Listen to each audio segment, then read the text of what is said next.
Welcome back. Well, as much as we don't want to admit it, fall is definitely on its way and creeping up on our summer fun. So a new season often means all kinds of new allergies that can give us and our kids the sniffles, those red eyes, all kinds of stuff. So we're going to talk about some common allergies that are taking place in the fall, where you can get tested and how to obviously hopefully get rid of them with Catalyst allergy provider Taylor Fontaine and allergy testing nurse Sam Auden. To both of you, welcome to the show. Thank you. So what are the most common allergies that you see in the fall? So definitely fall allergies. Those ones are probably our most common is fall, unfortunately. But ragweed and sagebrush would probably be really big ones. Those are weeds, just outdoors. Unfortunately, their kind of peak season is right now is August, so we're in it, unfortunately. As well as harvest is a big time. We're a farming community, the Midwest, so we got alfalfa's out there, wheat's coming off the fields, and corn pollen. So those are some really big ones.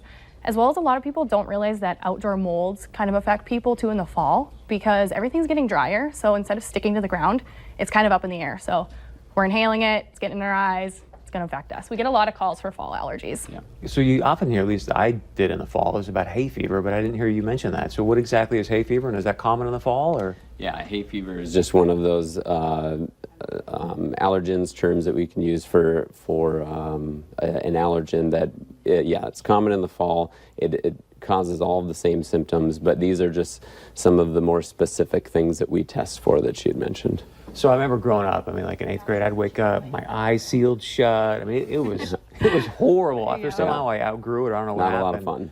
But so if someone's going through that and they come see you, how can you help them mitigate some of those things? Yeah, that's perfect. And that's what the testing would involve. So back here's just kind of some of the trays. That's just what it looks like. So we would definitely test you.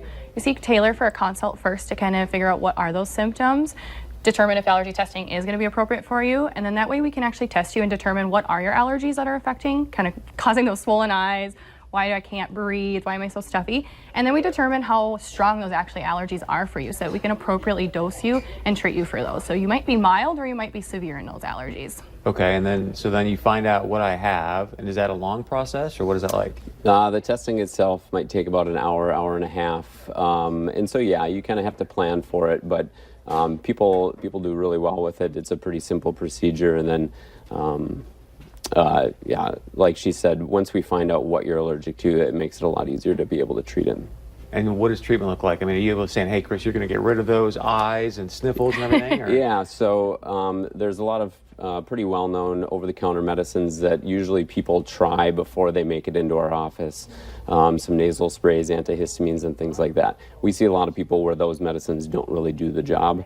And then once we determine if it's appropriate to test you, and if we test, then we can either step up the medicines, consider some prescription medicines, or we do what's called immunotherapy at Catalyst. And so immunotherapy is taking all the things that you're allergic to, all the things that we test for that you're allergic to, and creating a medicine of those things that we give you in very diluted doses. And the purpose of it is to try and desensitize your immune system to them. So when it is fall season in the years to come, you don't get the flare. You don't get the red eyes, the sniffles, the sneezing, and things like that. Got about 15 seconds. How can people get a hold of you? Yeah, you can call us at 701-365-8700, or you can go online at catalystmedicalcenter.com. Good stuff, you guys think. It is the worst when you wake up and you is. can't see and you can't breathe. You bet. So go check them out. Thank you very much. We Thank appreciate you. it. All right, stick around. Much more coming up right after this.